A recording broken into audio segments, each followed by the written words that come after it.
Next, we have Kieran. Kieran Douglas is a master's student at the University of California, Davis. He is studying agricultural and resource economics and expects to complete his degree this year. His research interests lie in development economics and public policy, specifically relating to food systems, human health, and the environment.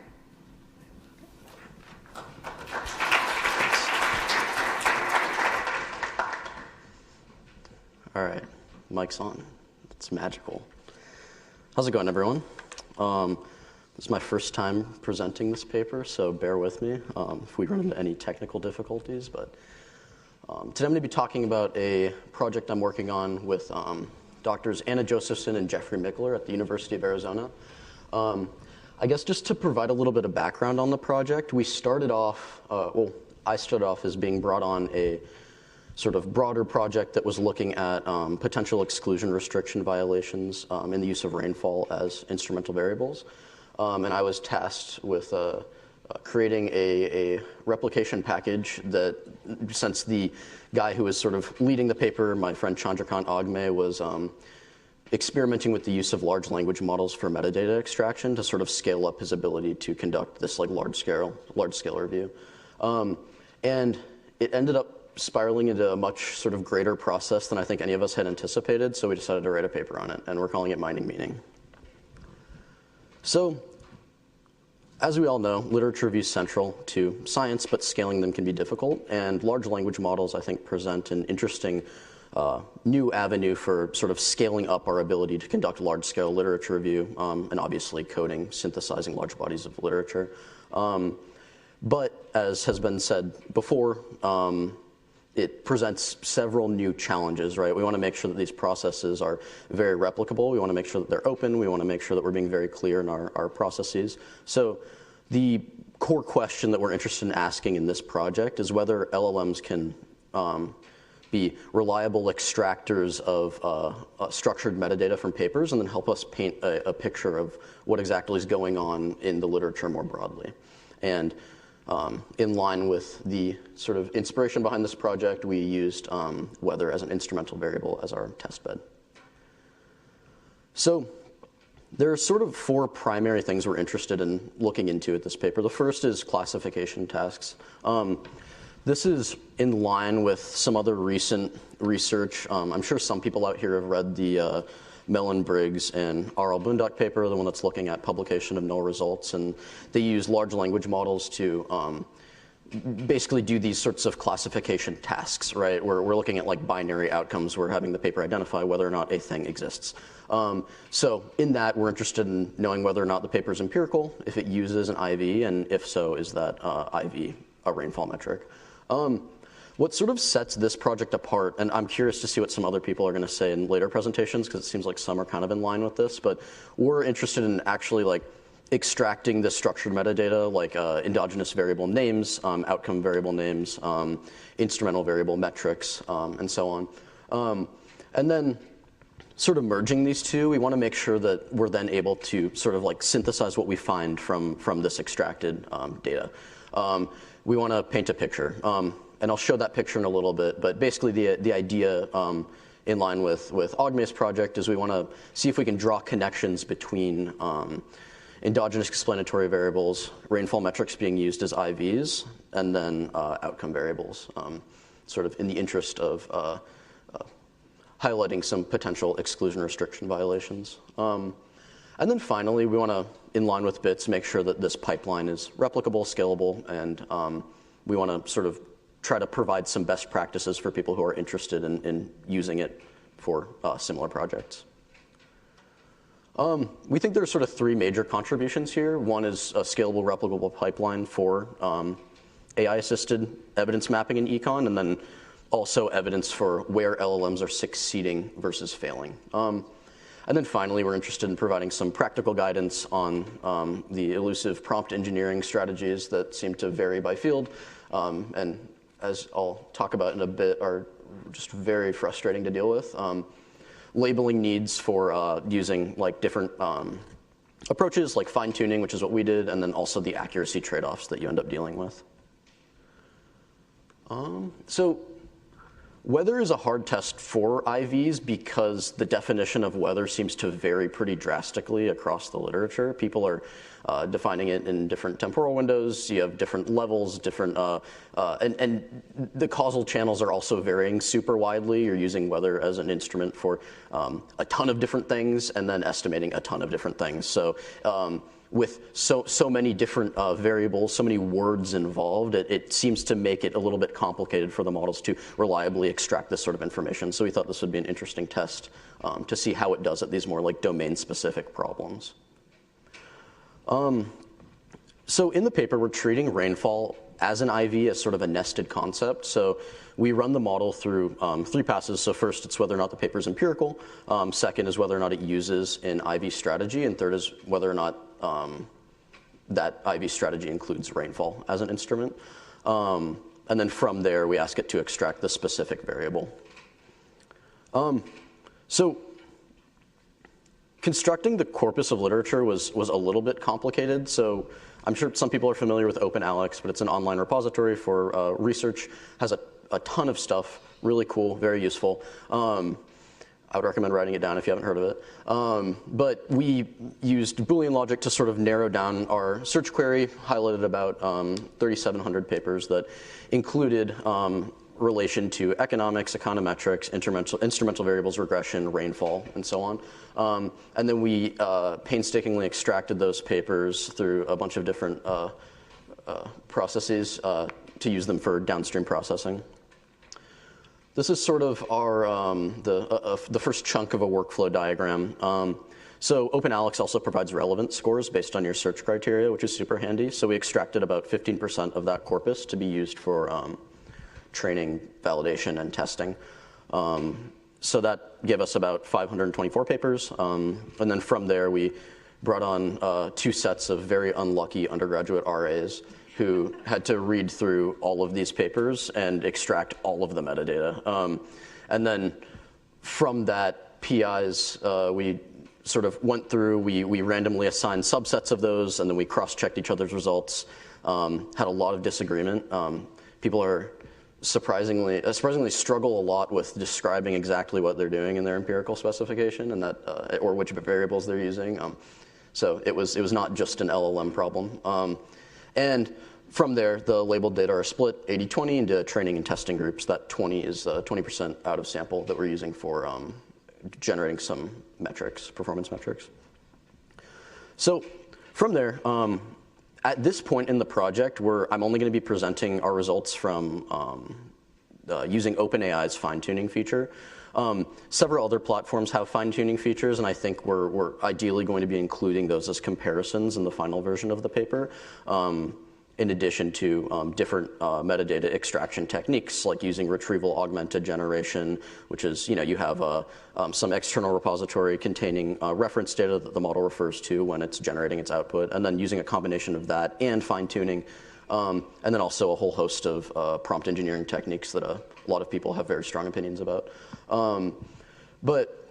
So for now, we're just using OpenAI's fine-tuning feature. It's relatively intuitive. We figured it would be nice, easy to present, easily replicable for people. So we fine-tuned a version of GPT. We used 4.0 mini. And then from there, we extract that on the entire 20% out of sample data. And then that brings us to the sort of how's the model doing? How's it doing at pulling all of this information out? We want it to pull things like paper title, DOI. We want to know those binary metrics. We want to know the endogenous explanatory variables, the outcome variables. So jumping into our classification, first 2 lines, empirical and has IV, are largely in line with what other people have been finding in that sort of like 80 to 90% range. But then as soon as we get more specific, that like rainfall identification, it drops pretty significantly.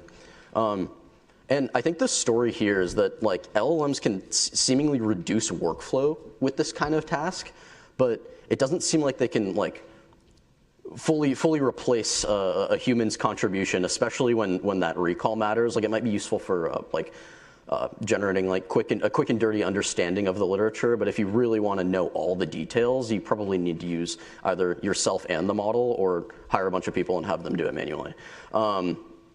And that's sort of, our low sensitivity. We have a lot of true papers that are being missed, but within the papers that are identified, they're largely accurate. This is our semantic similarity score. So these are this is the actual metadata extraction. And this one was a bit more complicated to generate metrics for. We basically used we generated BITSS similarity scores. So we take the text outputs and then basically embed them into a vector space and then calculate cosine similarity scores between the two, so we can gauge how well the model output matches to the human output. And as you can see, I think what would be expected, paper title, DOI, things that are sort of towards the top of the paper, easily identifiable, stand out, are quite high identification accuracy, similar to the classification results. But then as soon as we get more specific, like dependent, endogenous, instrument, rainfall, things taper off quite a bit. And I'll get into sort of why we think this is from reviewing these outputs. But yeah, this is sort of what we're working with right now. And then finally, on that synthesis point I mentioned earlier, this is sort of the picture that we're trying to paint. This is a sand key we made from the last run. We've made a few modifications, so the new one looks bigger and a little bit more interesting, but it felt like it was too messy to put up on the screen for you guys today. But as you can see, we have rainfall metrics on the left, and then on the right side we have outcome variables. And you have something like total annual or seasonal rainfall, and it's basically being used to estimate everything on the right-hand side. And I think this sort of thing should raise some eyebrows.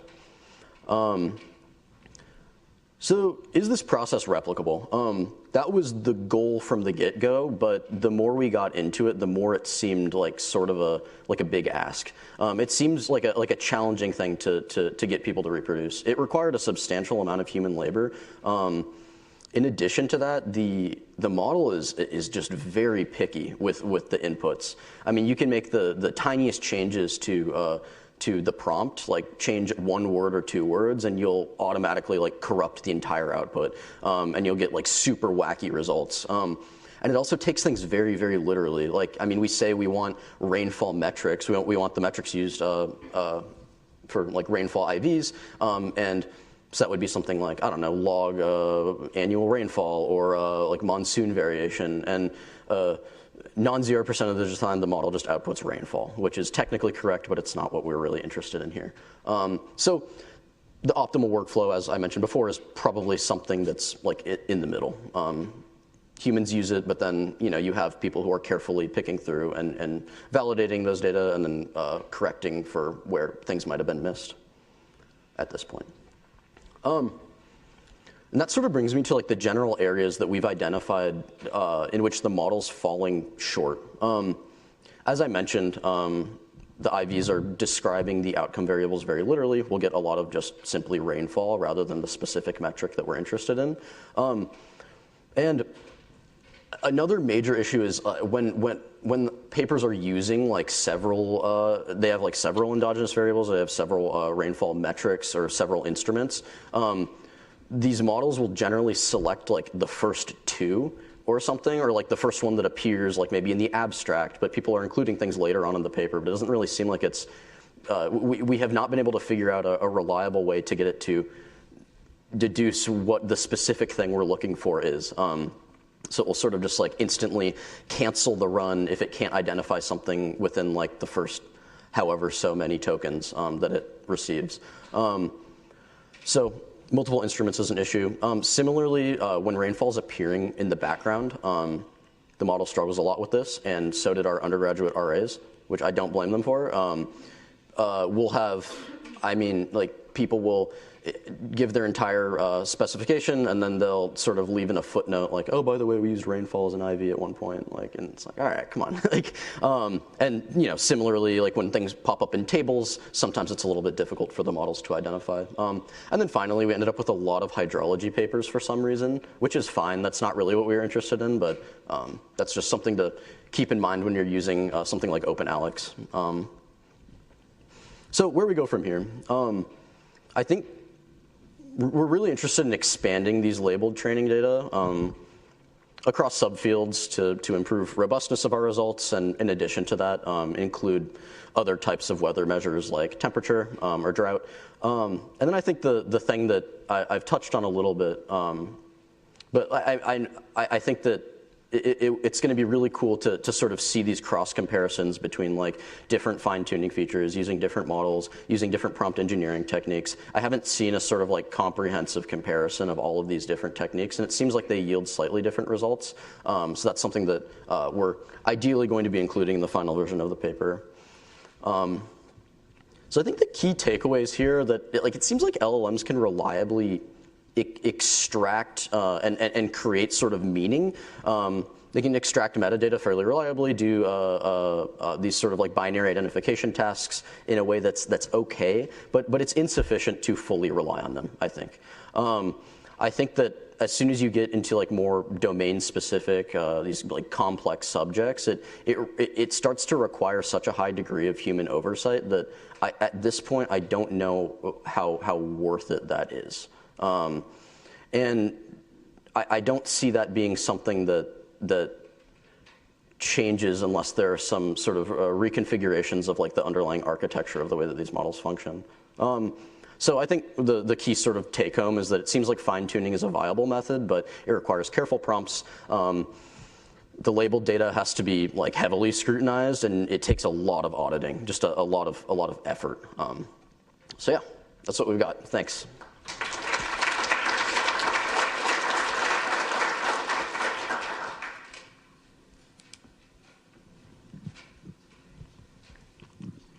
Hi, I'm Rohan. Thank you for this. This is super cool. I guess I kind of wanted to ask more about the second point there, that like it seems like so for the kind of more verifiable concepts like metadata and so on and so forth, in which humans would relatively agree, like, okay, this paper is this paper is that, the LLMs do a fairly good job of capturing that. But then as soon as it comes to complex concepts, that breaks down. And I wonder if that's because like human expectations themselves are like poorly defined in a sense. You kind of touched on it with like, you know, where undergrad RAs were also struggling with things like that. And so I'm kind of wondering, like, do you think if we want to like work on this, is the issue with the LLMs or is the issue with the human expectations? In the sense that we don't know what we really mean when we're saying like, okay, this paper is using rainfall IV. Do you think if there was like a super long prompt, which is like, you know, you give it the Sankey diagram and you're like, I'm looking for exactly these things, then yeah, the LLM will be overfitting on a set of papers. But is it just that the issue is the human expectations need to be more clearly calibrated? Yeah, I mean, I think in a lot of cases that's super plausible. The prompt engineering technique, I didn't really dig into this, but the one that we used was, we used sort of a few shot technique. So our prompts are fairly long, and we included both sort of what was requested plus several different sort of like call and response, like give them some like bit of text and then what the expected output from that bit of text would be. I'm sure that it could be better, and that's, I think, something that we're going to continue exploring. But I think that is like, that's super fair, and that does seem like it's a bit of an issue, especially when it comes to the sort of the models being like technically correct on certain identification, but not really what exactly we're looking for. But yeah, hopefully that.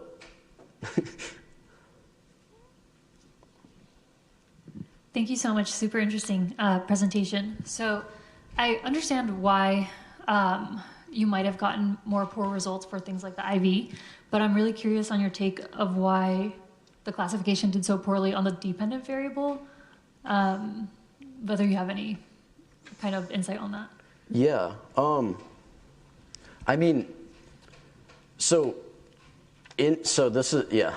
So in a lot of papers, people will talk about a lot of different dependent variables at different points in the paper, right? Like we'll be talking about like historic work that's been done on this particular subject, and they'll talk about like different things they were exploring, or like touch on like, we considered using this and this as the outcome variable, but we landed on this. So I think that's sort of what ends up happening, and it has a trouble sort of figuring out which is the exact one that we're interested in, which makes sense.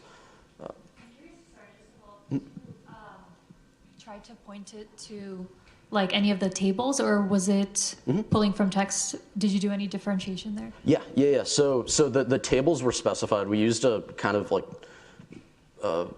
annoying text extraction process where all of the tables were converted to plain text and then labeled as tables within the data that was actually the text that was actually fed to the model. So that bit was included. There were some issues we found with tables that were not like some tables were not necessarily convertible from like older papers, and that was a problem.